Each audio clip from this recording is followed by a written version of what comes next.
And welcome back to the channel, guys. My name is Alan. I own a couple of former emergency services vehicles. And today we're going to go over my 2020 F150, I guess, Lariat package.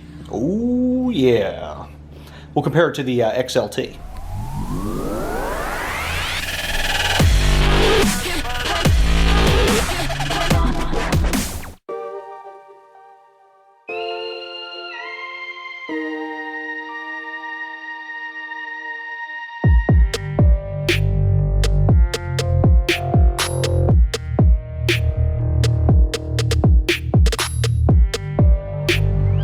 Ah, the trusty Impala. Oh look, another pickup truck. Do I really need another pickup truck? Yeah, broken Crown Victoria. I think I'm starting to collect vehicles. Oh well, that's what I do. Alright, so here it is, the 2020 Ford F150 Lariat. That's right. Right off the bat, you'll notice there's a few differences here. A little marker light turn signal thing on the mirror, color matched mirror, whole thing is gray. The grill, if you look at the attention to detail, is a little bit different. On mine, this piece right here is actually one solid piece, not two. So there you go. These grills, there's probably, I'm trying to think, there's probably like 5 or 6 different variations of grill for the F-150. So there's a couple of chrome look ones that are like this, and I think there's some that even have these little cross pieces up in here. You can't really see them, but I think some of them even have these little pieces right here. These also chromed a little bit. Mine, this is one solid piece, not two pieces. There's a version of this that is all black. There's one that's like a honeycomb that's sort of color matched. So there's a few different variations of grill. I will say I like the XLT grill just a little bit more, but that's probably because it's the one I'm used to looking at. And as you can see, there is a license plate mount delete on the front of this. Oh, and the same fog lights. I do like these wheels just a little bit more than the XLT wheels. And before we get too much further into this, for you eagle-eyed people, there you go. All right, I'll let you guys ponder that for a little bit before you guys start putting 2 and 2 together. Yeah, this one is keyless entry. Would work a little bit better if I kind of was used to using it. There are 3 driver seat settings. Don't have that on the XLT. Not a real big fan of the wood grain stuff. I know some people are, but me personally don't really care for it. This one does have the leather seats. What's kind of nice about these is you also have, if you can see over there, heated and cooled, which is kind of neat. So yeah, another thing you'll notice right off the bat is the, I guess the console shifter versus the XLT's column shifter, which this one doesn't have. So let's hop in here and get some air flowing, because it is nice and toasty. Also, this one is push to start. So that is another kind of handy feature. I'm going to go ahead and get these cooled seats going because I'm hot. The XLT doesn't have dual zone. This one does. This is, of course, the Lariat, a little bit better package, and the dual seat controls and all that stuff. And then as we scan up, you know, there's a few different menus here, and oh, all right, see, there's that, and there's that, and don't mind my nasty little fingernail, because yeah, I'm sure somebody will come by and whine about, oh, you need to cut your fingernails. They grow really fast. I mean, let's just admire my fingernails for a little bit for the trolls that can't stand looking at them. Love you guys, regardless. Love you guys, and I hope you're puking right now. But for those of you who've kind of caught on, this is a rental car. So basically, I was given a almost new 2020 because my 2019, when you switch, I guess the best way to show it is when you put it on both I guess dash and floor, this vent and this vent over here don't blow real good. So what happens is that vent and that vent pump air really, really nicely, pumps air real good at the floor. But this vent and that vent on my XLT just kind of barely sputter some air out there. So they are looking at the truck, and what they're going to end up doing, I think, is they said that it's probably the evaporator, which I don't even know what that is, but they may end up having to disassemble the truck, pull that out, and put another one in there. Anyway, here is some additional wood grain. I don't know, I kind of like the plasticky look in mine, but I'm sure there's some people out there that would really prefer this. There's a little speaker up here. Not sure if I'm a big fan of that. In the back, you can see that it actually has the window, and that is controlled up here. So you push this, pull it, and it'll open and close that window.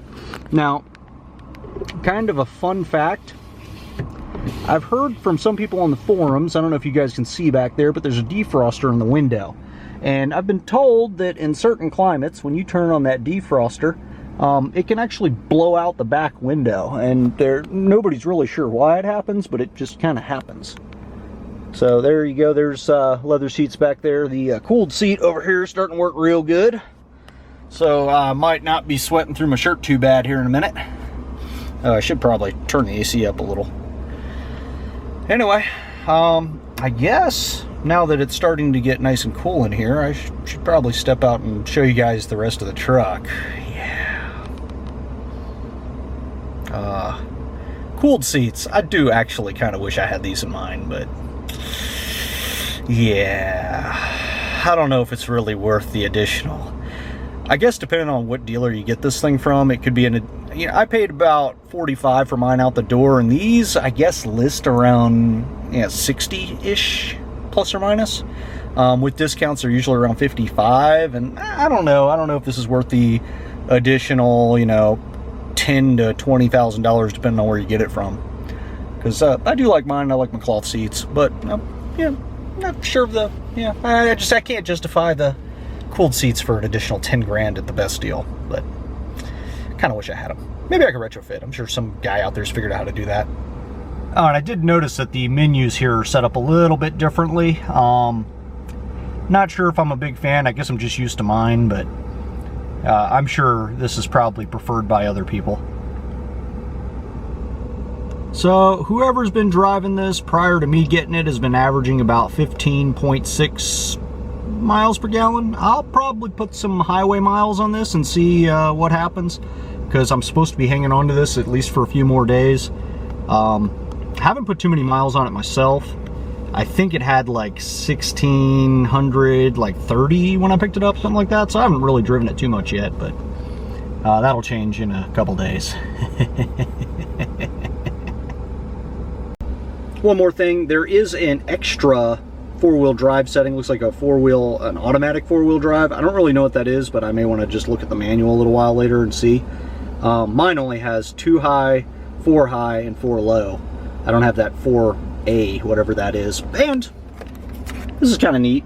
They actually have a power outlet right here, which I already have a power inverter that I would normally just plug into here anyway, so this wouldn't be super useful to me, but it would be nice to not have to plug the little inverter piece in to use it, especially if you end up using a laptop or something.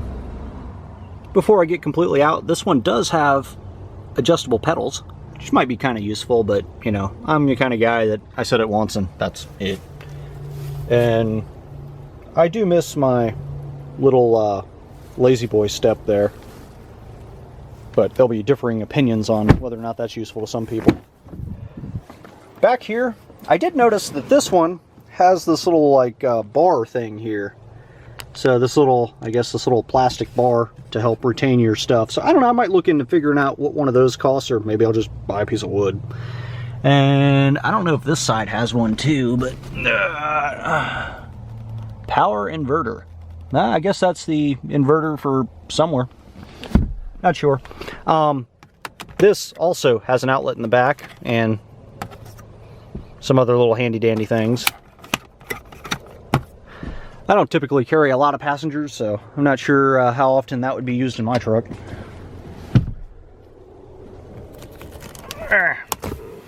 That probably hasn't been used too much. And I guess there is a little pull down in the middle here with kind of a cheesy little cup holder. So I guess this truck does have an extra cup holder in it.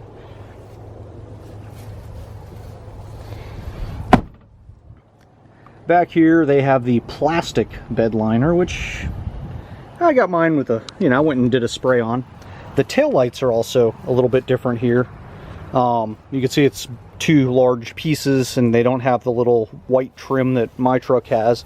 The reverse light's a little bit lower and not up here, and I guess they got the sensing thing buried in there somewhere. The handle's actually a little push button, and it doesn't have soft opening, but there you go.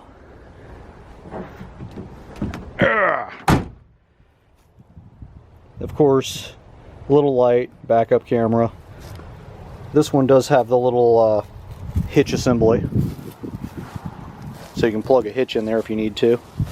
I guess, I don't know what that is. This Enterprise got lazy and decided not to pull that sticker off. I think there's another one on the front bumper. And with this, you can put your thumb near it and it'll lock. Put your hand in it, it'll open. If you have the key with you. Of course, power seat. Give you a better look at the driver's side there. But, yeah, there you go. A 2020 Ford F150 Lariat. Oh, see, there's the other sticker I was talking about. All in all, not a bad truck, but not sure I'd pay the extra money for it.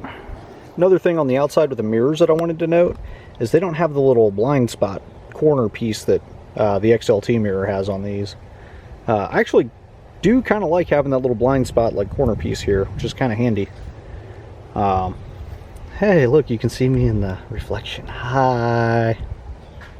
So there you go. That is the 2020 Ford F150 Lariat. And yeah, let me know what you guys think. Should I have bought that instead of the XLT? I mean, I like my XLT. I'm not going to lie to you. But, I mean, if you were in my position and you had the extra, I don't know, like, I guess if I got a good deal on it, it would have been, instead of the 45 that my XLT was, this would be more like 55.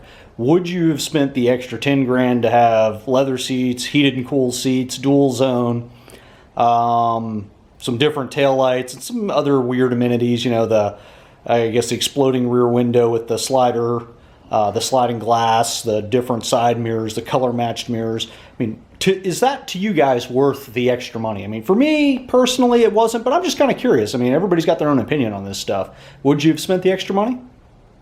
Anyway, drop a comment below and let me know your thoughts, and I'll see if I can get another video out there. Was going to go try to do the junkyard thing, but with the whole stay-at-home order that we have here, I'm not really supposed to go and do that. Anyway, love to each and every one of you. I'll catch you on the next video. Thanks for watching. For those of you wondering, the temperature in Florida is 98 degrees in my workshop. That's right, it gets hot out here. So when you guys are wondering why I'm sweating through my shirt in some of my videos, this would be why, and it's not even hot outside yet. Yeah. You guys will be happy to see that the Crown Vic is living indoors. There's a couple reasons for this. I was actually going to make another video for you guys, and it may or may not be up by the time this video goes up, but yeah, I tried washing it, and yeah, gonna have to get the rattle can back out, because got polka dots again.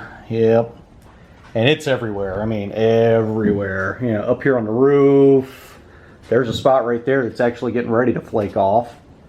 And then back here on the trunk, you know, this stuff is starting to give up everywhere.